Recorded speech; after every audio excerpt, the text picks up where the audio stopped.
నిన్నటి big boss ఎపిసోడ్లో ఒక అంటే మన తెలుగు సీజన్లో ఇంతకుముందు హిందీ సీజన్స్లో మిడ్ వీక్ ఎలిమినేషన్లు కానీ మిడ్ వీక్లో వైల్డ్ కార్డ్ ఎంట్రీస్ కానీ అవుతానే ఉంటాయి. కానీ మన దగ్గర ఏంటంటే అన్ఎక్స్పెక్టెడ్గా నిన్న ఒక మిడ్ వీక్ ఎలిమినేషన్ జరుగుతుంది అన్నట్లుగా హౌస్లో ప్రకటించారు.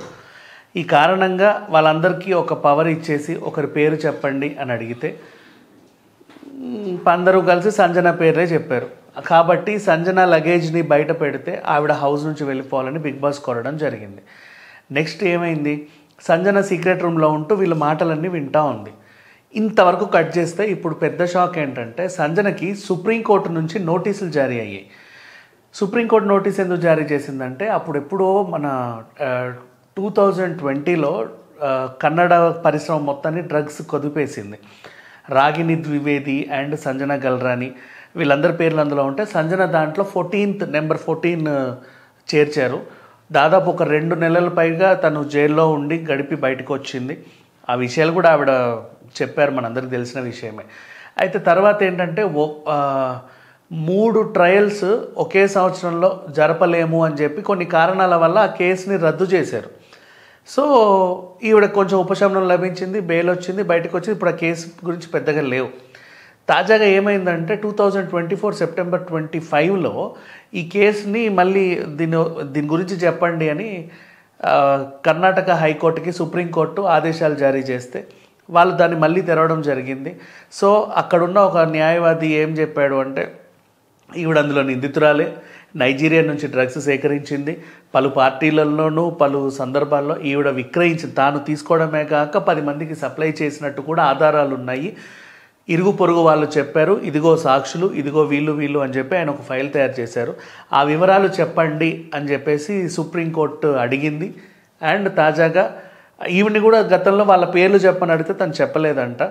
ఇప్పుడు ఈ విషయాన్ని మళ్ళీ అంటే తను మన బిగ్ బాస్కి వచ్చి ఫేమస్ అయినందుకు ఎవరన్నా మళ్ళీ దీన్ని కుదిపారో ఏంటో మనకు తెలియదు. మొత్తానికైతే అన్ఎక్స్పెక్టెడ్గా సీక్రెట్ రూమ్కి వెళ్ళి రావాల్సిన క్యాండిడేట్కి డైరెక్ట్ సుప్రీంకోర్టు నుంచి ఆదేశాలు వచ్చాయి. చాలామంది ఏమనుకుంటున్నారంటే సుప్రీంకోర్టు ఆదేశాల మేరకే బిగ్ బాస్ సంజనని తీసుకెళ్ళి బయటికి వెళ్ళాడు అని. బట్ సుప్రీంకోర్టు ఆదేశాలు ఇచ్చిందని లోపల హౌస్ మేట్స్కి తెలియదు కదా, వాళ్ళందరినీ కలిపి ఒక పేరు చెప్పమంటే ఆబ్వియస్లీ సంజన పేరు ర్యాండమ్గా చెప్పారు. బట్ అన్ఎక్స్పెక్టెడ్గా ఈ సిచ్యువేషన్ కూడా జరిగింది.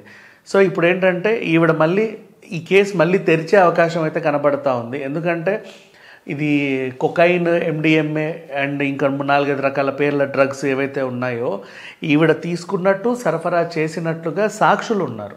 మేము చూసాము, మాకు ఇచ్చింది, మేము ముట్టుకున్నాము, నాకు ఫోన్ చేసింది. అండ్ ఫోరెన్సిక్లో కూడా కాల్ రికార్డింగ్స్ అవి కరెక్టే అని తేలినట్టుగా వాళ్ళు చెప్తున్నారు.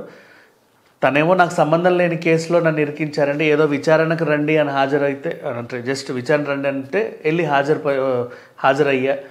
ఓ 2 గంటలు విచారణ పూర్తి చేసిన తర్వాత అట్నుంచి అట్టే జైలుకి తీసుకెళ్లారు నన్ను, నాకేం చెప్పలేదని తను కూడా చెప్పింది. అండ్ ఇప్పటివరకు హౌస్లో ఉన్న తను కూడా చాలా నాటీగానే ఉంటుంది.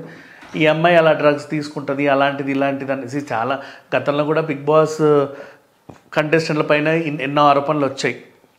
ముమైత్ ఖాన్ పైన, మళ్ళీ నవదీప్ పైన, ఇట్లా చాలామంది పైన వచ్చాయి. బట్ వాళ్ళు ఎవరు తర్వాత అంటే వాళ్ళు తీసుకోలేదు, వాళ్ళు అందులో లేరు అనే విషయం తెలిసిన తర్వాత పెద్దగా చర్చలకు రాలా. వాళ్ళు కూడా అవన్నీ మర్చిపోయి ఇప్పుడు వాళ్ళ జీవితంలో ఏదో అలా వెళ్తున్నారు. మళ్ళీ ఇప్పుడు సంజనని తీసుకొచ్చిన తర్వాత మళ్ళీ సుప్రీంకోర్టే నోటీసులు ఇవ్వడం ఇదొక వింత అని చెప్పుకోవచ్చు. ఇక ప్రతిసారి ఇది ఎట్లా ఉందంటే బయట బిగ్ బాస్ కంటెస్టెంట్లకే డ్రగ్స్ అలవాటు ఉంటుంది అనేలాగా పోర్ట్రే అవుతుంది. బట్ అలా పోర్ట్రే చేయాల్సిన అవసరం లేదు. బిగ్ బాస్కి ఇప్పుడు కామన్ మ్యాన్స్ వచ్చారు, చాలామంది వచ్చారు, అక్కడ వెళ్ళి ఫేమస్ అవుతారు అంతే తప్ప వాళ్ళు ఏ టీవీ షోలో ఉన్నంత మాత్రాన వాళ్ళనేమి డ్రగ్స్ గిగ్స్ ఇవన్నీ ఇచ్చి ప్రోత్సహించారు.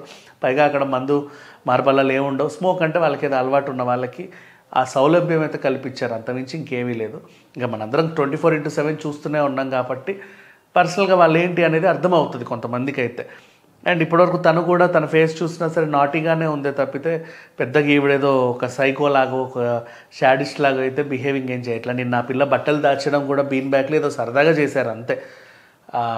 బీన్ బ్యాగ్ బాల్స్ బయట ఉన్నాయి, ఆ ప్రియా చెప్పినా కూడా ఈమెకు డౌట్ రాకపోవడం, వీళ్ళందరూ కలిసి ఎతికితే ఆమె బట్టలు ఆమెకు దొరకడం, కొత్త వీకెండ్ కాస్ట్యూమ్స్ని ఎందుకు పాడు చేశారు, ఇస్త్రీ పోతుందని ఆమె ఫీల్ అవ్వడం, ఇవన్నీ కూడా నిన్నటి ఎపిసోడ్లో చూసాము. బట్ సీక్రెట్ రూమ్లో ఉంటూ సంజన ఇవన్నీ వింటుంది. ఆమె సైకో అని కూడా అన్నాడు మాస్క్ మ్యాన్.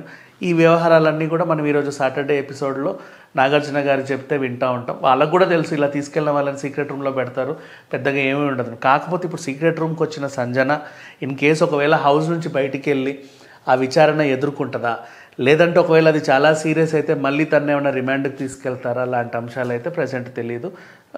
ఈరోజు ఎపిసోడ్ చూస్తే మనకు అర్థమైపోతుంది. Thank you so much.